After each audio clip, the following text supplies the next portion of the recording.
All right, hey there, my investing curious friends. Welcome to Opening Bid. I'm Brian Sozzi, Yahoo Finance's executive editor. Thank you for joining us either on YouTube, Yahoo Finance, Spotify, iHeartMedia, Pandora, or Amazon Music. If you're loving Opening Bid, hit us with those likes and fire off your questions and hot takes to me on X at Brian Sozzi and at Yahoo Finance. We are here to help and listen. Now let's make some money and get smarter. Joining me today is a special guest, very special guest, Patrick Spence, the CEO of Sonos. Patrick, why is it Opening Bid on the new Sonos app, man? Like, what's up with that? We didn't get that memo, bro. Like, what's going on? You can absolutely listen. You can absolutely listen to Opening Bid through any of those services on your Sonos. Okay. And I certainly hope that you will add that to your pre-roll. No, fair enough. Now, look, this is going to be an unboxing. Now, what you may not realize, like I haven't seen Patrick in about a year and a half since the Goldman Sachs Tide Conference. I think he's been buried somewhere in a bunker, like getting ready to work on this secret product we're not going to unbox just yet because I want you to watch this whole podcast. But good to see you, Patrick. Great to see you. I know you're usually out there running and working out in the morning. So talk to us a little bit about your leadership journey. Before we get into all the cool new stuff at Sonos, you don't become the CEO of Sonos for 8 years overnight.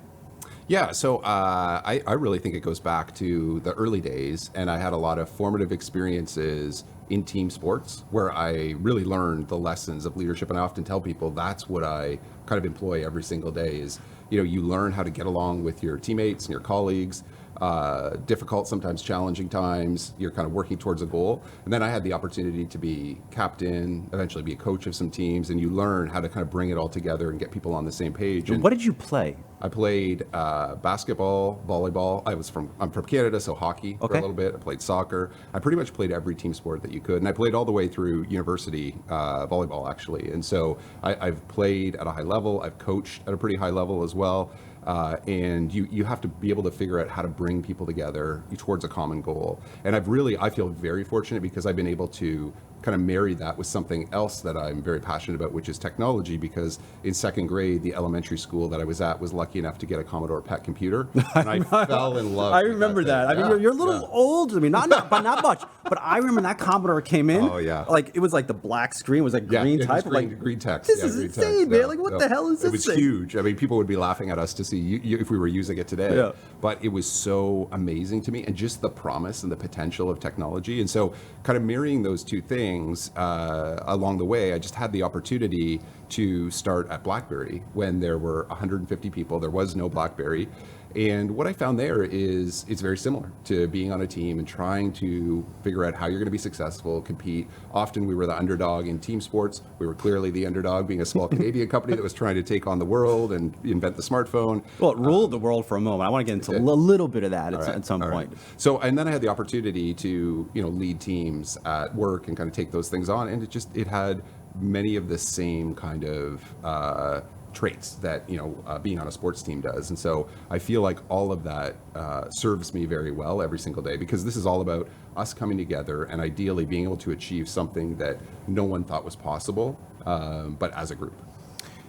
Have you had the time to reflect on your tech upbringing? Like, were you picking apart headphones as a kid in your room and like looking at the inside of it was a Walkman, right? Like Walkman back in the day. Like, how crazy were you with some of this stuff? Some computer science and electronics courses along the way, and playing with the physical, but as well some of the software that was coming out at that time. So subscribing to Byte and Compute magazine, starting when bulletin board services came along, doing that, and actually doing very first, I think it was elementary school still, where I was on the forefront of joining a fantasy hockey league, and we would pick different players and do these things. And I actually, for a while, was the administrator of a fantasy hocky league and would put the scores in, every day and all this. And then my parents were like, "You can't be doing this." We're really dating ourselves. Like, when did this happen? When did we become like the old veterans in the room? Like, we're not, Brian. We're not. So your first job was at IBM? So actually between my third and fourth year of university, I did an internship at IBM, and I got to work on the ThinkPad brand team. So mobile computing, but at that time, very breakthrough, very different, right? So the idea of taking a computer mobile was something that was new, and I fell in love with it. I thought it was a great product, loved the organization, and really thought, this is a place where I can learn business, I can learn leadership, and I could grow as a leader. And so I thought I would return, but when I went back for my final year of school, this little company in Waterloo, Ontario, Canada was looking for somebody to come in and do product marketing. And I got to meet Jim and Mike, the co-CEOs of RIM at the time, and I could tell something special was happening there. It was a small group of kind of renegades that was putting something together, and so I was like, okay, I'm going to take this chance and this opportunity to try and build something here in Canada. And I'd really thought, I would go to IBM for a few years, then I would go start my own company. It's hard to leave IBM. I mean, the checks are good. Right. It's IBM. Right. Like, why not? And I'm going to learn a ton. But I could see an opportunity to kind of accelerate that and kind of go hands-on right away. And there weren't a lot of startups in Canada, so this was an opportunity to get in on the ground floor, which was really exciting. What is it like to be on the ground floor of a juggernaut? You were at what? Research in Motion, Yes. aka Blackberry, 14 years? Yeah.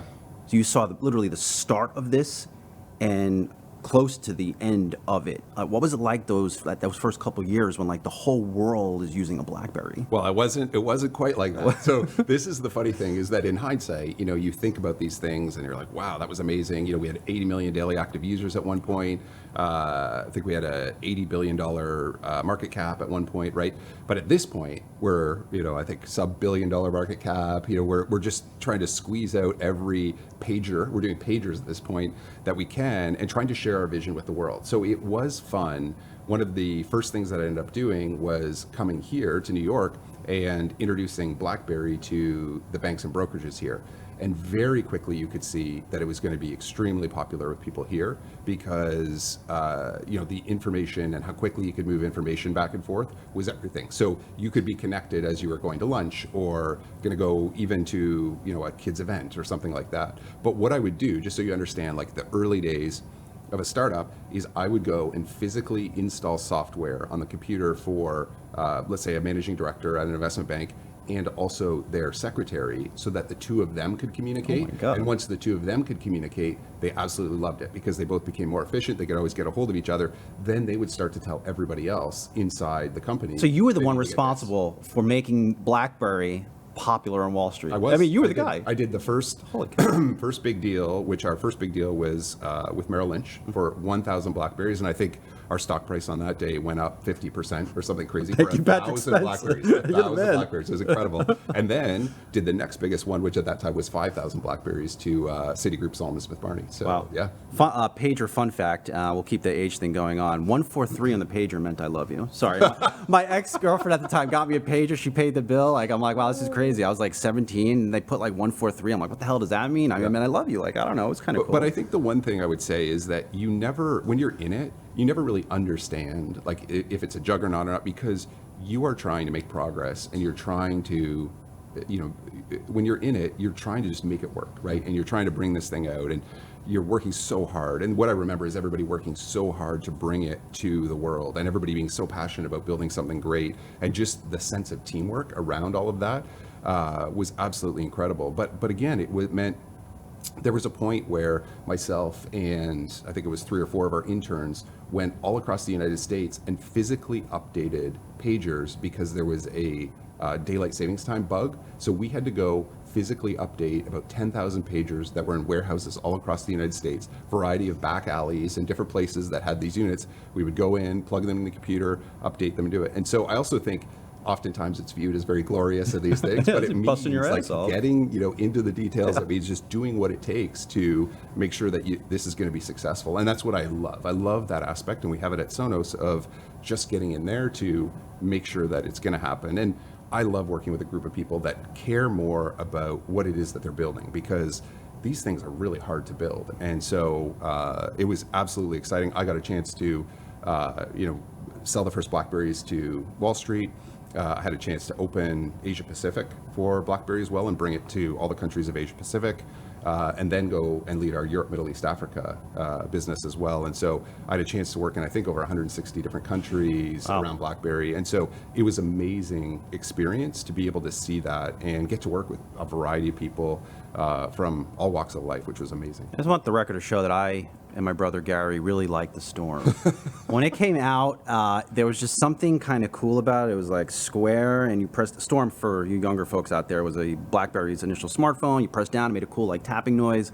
Like it was the thing. I mean, maybe it didn't land that It well, was but our like it initial worked. touchscreen. Yes, it was our initial You're touch very screen. well. That's right. That was well said. So we're going to talk about Sonos, but the day the iPhone got announced, as someone that like you're in the trenches, you're updating software on Blackberries. Wall Street is using this thing. Like, what was the day like? Do you remember it, or you're like, I have no idea what I was doing? No, I definitely remember it, and I think there's different characterizations that happen around like what happens, but definitely we paid attention to what was happening in the industry, and I think at that point it was kind of exciting in a way, but we also saw that we had some strengths right around our keyboard, the way we use data, and some of those things. But what we hadn't done was really contemplate a future where they were going to become more like computers, right, and the touch screen and some of those things. And Mike, one of our co-founders and co-CEO, had been very focused on making sure that we didn't use too much data on the wireless networks, and so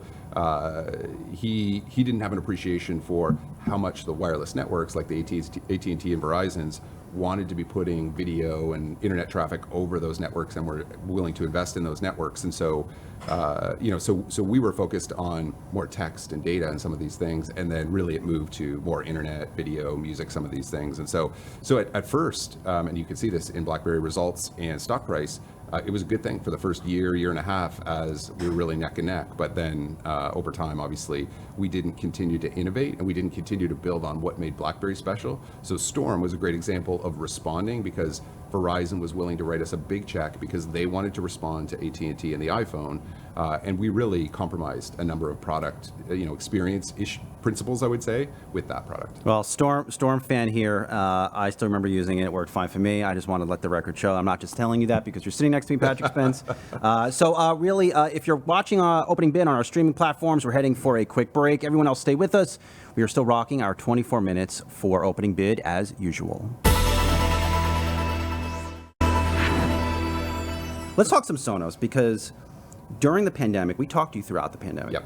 And there was just this explosion in people who live in their homes more than ever before. They're recognizing like the speck of dirt they have on their rug and the dust they have on their cabinets. But it was kind of good for your business at the end of the day. It got more speakers into people's homes. What is the state of Sonos now that we are beyond the pandemic? Yeah, so I mean, it was, to think about that time was, we really had thrown out our playbook, and we said, we're going to focus on making sure that we take care of our people, and that we use this as an opportunity to bring joy to people that are stuck at home. And so we saw absolutely explosive sales over that period of time. And what, in hindsight, we now know is that brought forward some demand as well. So in the categories that we play, speakers and soundbars today, and amps, we've really seen 2 years of double-digit declines in the categories. Now, the good news is that because of our brand and product portfolio, we've been able to hold our own and gain share in some situations in this. But it's been incredible, because the industry, what we've seen is from a lot of industry players, is 30-40% discounts. And that's not the game we play. We build premium products. I've never seen your stuff on sale. I mean, maybe I'm missing the sale and you're not just letting me know. I've told you I have 12 of your speakers in my house. I think in my total life, I have 24 now in various locations. But I mean, they're never on sale. Well, they're never on sale. They sometimes at the holiday period. Thanks for sending me the push alert. Yeah, so, I appreciate it. But I think the thing is that we've been able to use, like, because of the strength of our brand and product portfolio, we've held up pretty well. But it's been a tough couple of years in terms of the industry, which is also reflective of the broader kind of home goods industry and everything that we've seen there. So the one thing that I had said, though, about 2 years ago now, is we were going to continue to invest in innovation, because often what will happen is companies will pull back in times like that. We decided to continue to proceed and invest in some new categories, which we're very excited for people to experience. And yes, we are still not going to do the unboxing yet. We have some time. I have to make sure. There, you see my face. Yes. So this is a new unannounced product, or soon-coming product from Sonos. So now that we are beyond the pandemic, what are people's homes look like? How many speakers? I know that's the data point that you guys track. How many speakers do people have on average in the house, and what does the next, I guess, upgrade cycle look like? So now we're in over 15 million homes. The average home has about 3 speakers, and that continues to grow. So that the interesting thing about the Sonos model is that people get a speaker or two, and they add more over time. Just like I've got 24 of these things. Exactly. And so it's not uncommon, because people engage, they enjoy it, they want to put it in another room. And we're obviously fueling that as well with product innovation, where as we bring out new products, it makes the Sonos system better.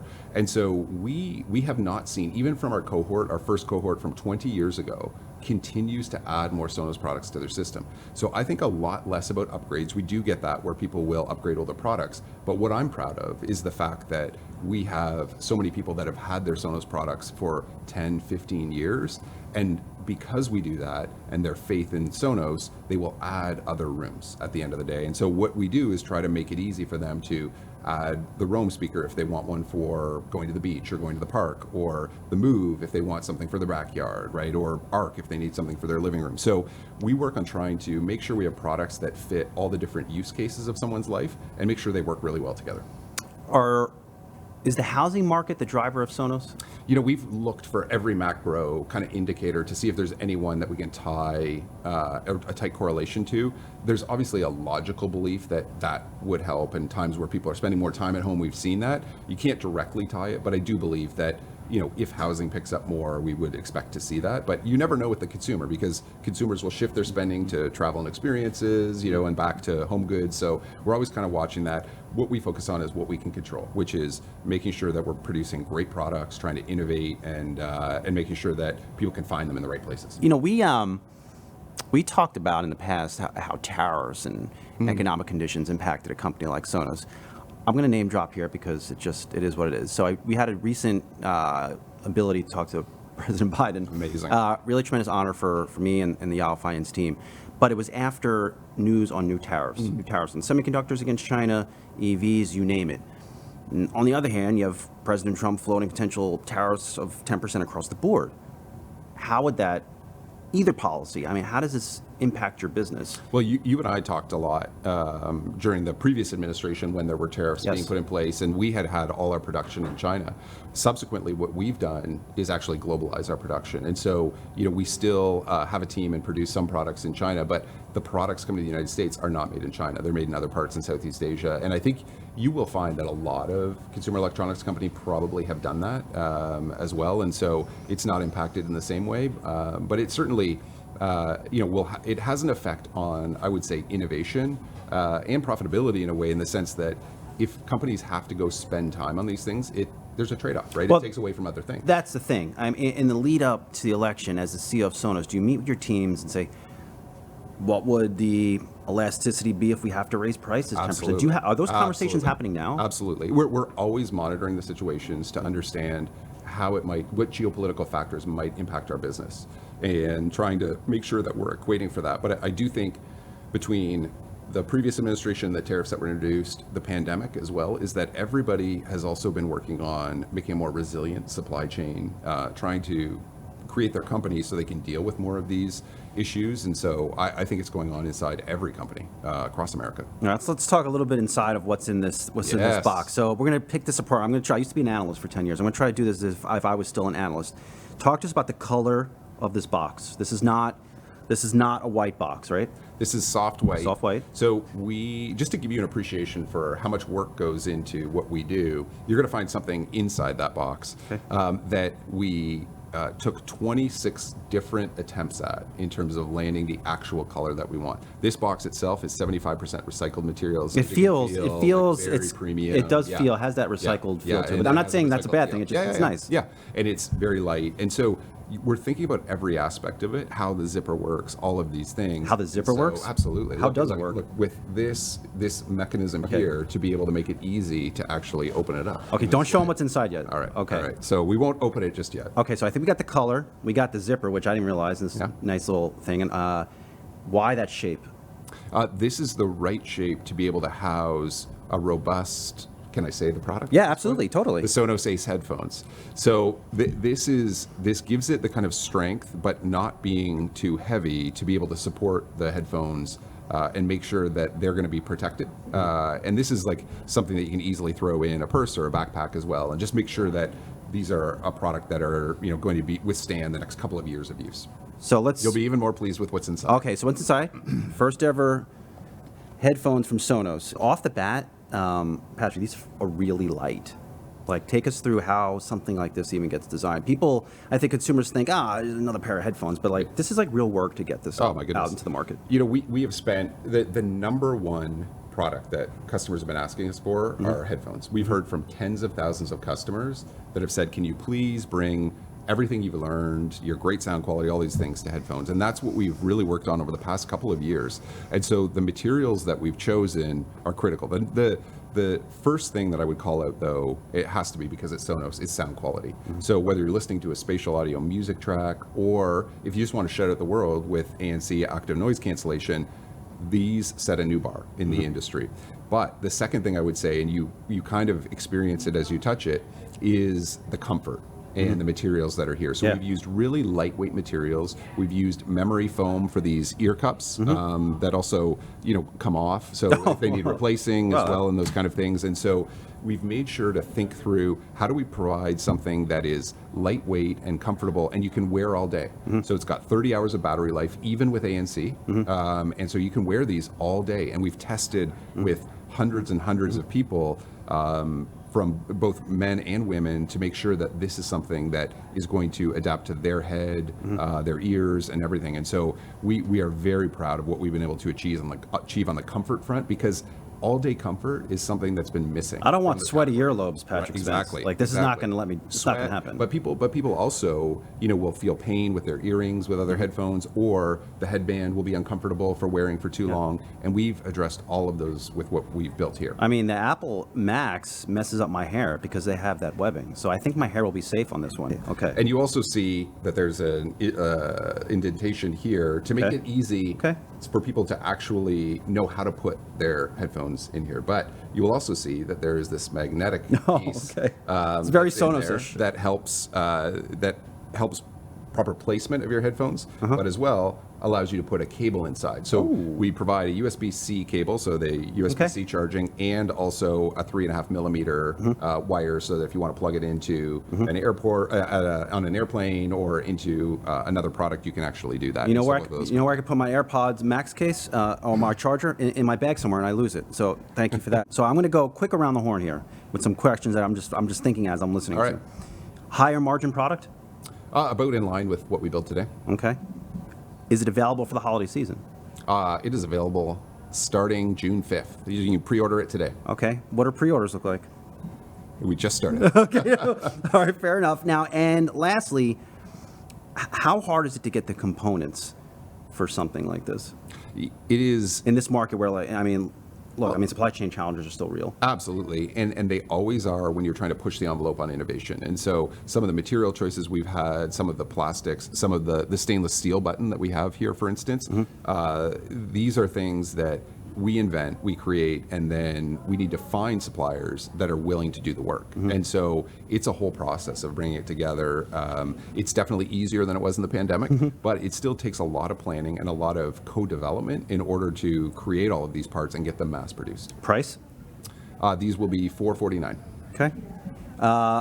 How long did it take to develop something like this? So we've been thinking about it for years, and we've had different prototypes as we've gone through it. But really, over the last 2 years, we've really honed in on what we thought was the right mix of performance and materials and everything to deliver what we have today. And I should tell you that they also connect to your existing Sonos system. Okay, that's a good thing. So we have a unique feature called Audio Swap, which with the press of a button, you can take the music or TV show that's playing on your Arc soundbar and actually transfer it to the Sonos Ace headphones. Thank you for bringing back the headphone case, Patrick Spence. I appreciate it. Thanks, Brian. Thanks for joining Opening Bid. And that's it for us.